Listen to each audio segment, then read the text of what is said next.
Le flash d'information locale, présenté par Laura Sahin. Bonjour à tous et bienvenue dans votre rendez-vous d'information locale. Nous sommes le lundi 16 juin et voici les titres de votre édition.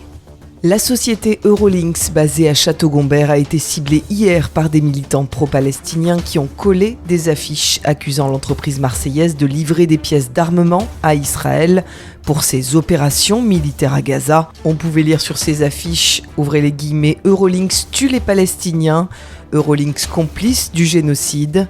Plus tôt, 600 personnes ont défilé en centre-ville pour réclamer un cessez-le-feu à Gaza. En raison de la situation sécuritaire en Israël, la cérémonie des Olim qui devait avoir lieu ce soir à la grande synagogue Breteuil est annulée, ont annoncé l'agence juive et le consistoire israélite de Marseille ce week-end. Le président de FACE, la Fondation pour l'inclusion, était vendredi en visite à Marseille pour mobiliser les entreprises du territoire pour l'inclusion. À l'issue du stand-up des métiers avec les élèves du collège Jean Giono dans le quartier de la Rose, l'ancien Premier ministre Jean Castex a présenté les enjeux de ce déplacement au micro de Magali Barthès. C'est d'abord de venir encourager toutes celles et tous ceux qui dans ce club, c'est un club d'entreprises, ce sont des entreprises qui s'occupent de la lutte contre les exclusions. Donc toutes celles et tous ceux qui dans ce club se dévouent au quotidien pour essayer de s'occuper de jeunes ou de moins jeunes, pour leur trouver un boulot, pour leur dessiner un autre avenir. Me rendre compte aussi de ce qui se passe, de voir des actions concrètes. Vous l'avez vu ce matin, on apprend beaucoup, c'est toujours extrêmement intéressant.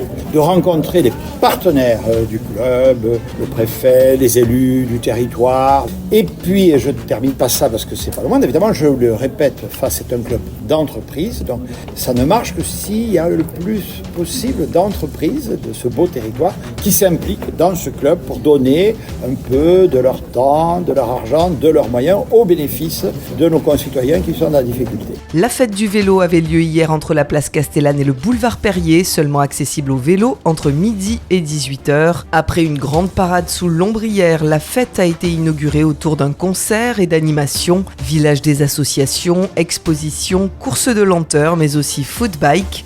Plusieurs milliers de personnes ont participé à ce rassemblement de passionnés. Au niveau national, Jean-Luc Mélenchon demande des excuses du Parti socialiste. Le chef de la France insoumise s'est vu insulté par le député de l'Essonne Jérôme Guedj de, je cite, « salopard antisémite ». Ce à quoi Jean-Luc Mélenchon a rétorqué sur X « Je mets au défi Jérôme Guedj et quiconque de ceux qui l'ont applaudi de trouver dans mes écrits ou discours une seule fois au cours des 40 dernières années les expressions qu'il m'attribue ». Fin de citation. Et puis, Jonathan Arfi a été réélu à la tête du CRIF pour une durée de 3 ans. À 45 ans, il a obtenu la majorité des voix au premier tour de l'Assemblée générale du CRIF qu'il préside depuis 2022. La météo aujourd'hui est de 25 degrés ce matin et jusqu'à 30 degrés cet après-midi sur notre belle cité phocéenne. Elsa Charbit vous donne rendez-vous à 13h avec le rendez-vous politique de la semaine. Aujourd'hui, elle reçoit Catherine Pila, présidente de la Régie des transports métropolitains et vice-présidente de la métropole d'Aix-Marseille-Provence. À tout à l'heure sur le 90.5. Dans l'Instant Mag aujourd'hui, Magali Barthès revient sur la venue du grand rabbin de France, Chaim Corsia, au Centre Flegg pour parler de son livre « Ma vie avec Edmond Flegg » aux éditions Gallimard. À cette occasion, il a honoré la présidente du Centre Flegg Marseille, Evelyne Citruc.